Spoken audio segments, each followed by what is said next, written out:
Welcome back to Ride to Independence. I'm your host, Trish.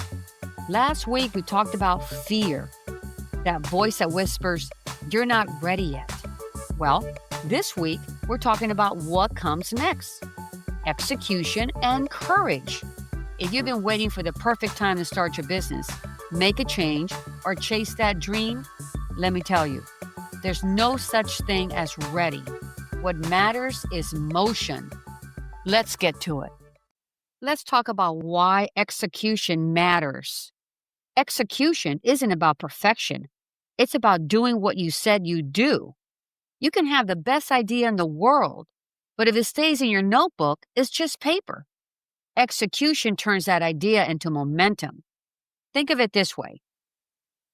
The person who takes one imperfect step will always move further than the one who plans the perfect step but never takes it. You don't need a 20-page business plan.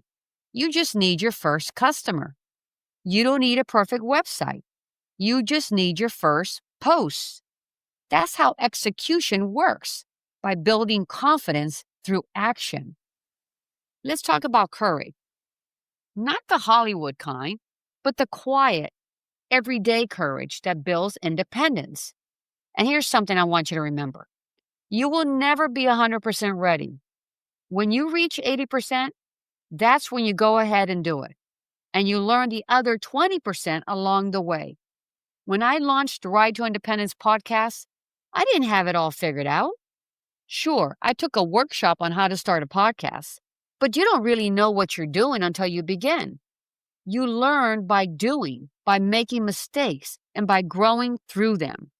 That's what courage looks like, starting before you're ready, trusting yourself to figure it out as you go. And remember what I said in the past episode about intuition? That gut feeling that nudges you? That's not random. That's your inner compass.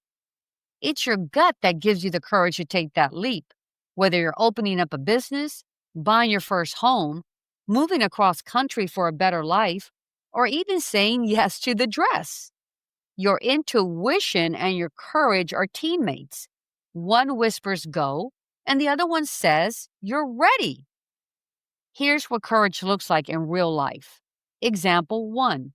You've been thinking about offering a senior concierge service in your community, but you're afraid no one will hire you. Courage looks like posting that flyer anyway. Example 2. You wanted to start a podcast or a YouTube channel to share your story. Courage is recording that first episode with your phone, even if your voice shakes. Example 3. You've been thinking about raising your prices or asking for help. Courage is having that conversation and standing by your worth. Example 4. You've been meaning to learn new technology like Gumroad or Canva to promote your business.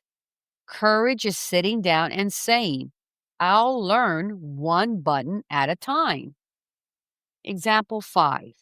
You've been wanting to join a gym or hire a trainer, not just to look better, but to feel better and invest in your health. Courage is walking through that door for the first time and saying, "I'm ready to take care of me." Example 6. And for some, courage means making the hardest decision of all: leaving a relationship that's been unhealthy or even abusive. That kind of courage isn't loud. It's quiet, and it's deeply personal. It's about saying, "I deserve safety. I deserve peace." If that's you, please know you're not alone.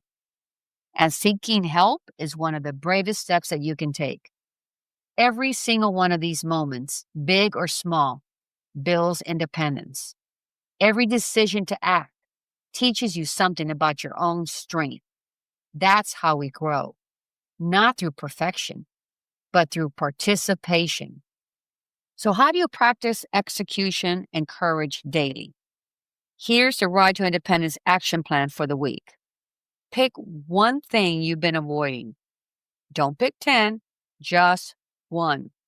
The thing that's been sitting on your to-do list forever. Break it into 10-minute actions. Want to start a business? Register the name. Want to reach new clients? Send one message. Want to get fit? Take a 10-minute walk. Fear can't survive small, consistent motion. Create accountability. Tell everyone what you're doing, a friend, your partner, or online community. Saying it out loud gives fear less power. Reward the action, not the outcome. Don't wait until it's successful to feel proud. The courage is the doing. Repeat until confidence appears. Confidence isn't something you wait for. It's something you build through repetition. So this week, I want you to remember 3 things. Fear fades in motion. Excuses keep you standing still. And courage begins with a single yes. You don't need permission. You need momentum. Say yes anyway. Execute anyway.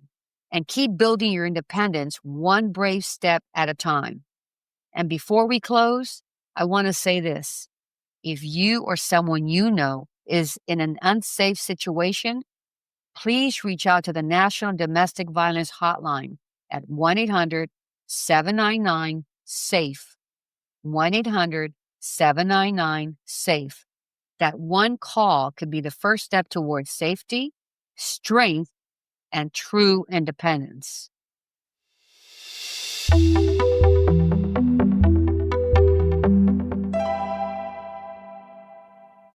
Thank you for tuning in today. I truly appreciate your support and the time you take to ride along with me each week.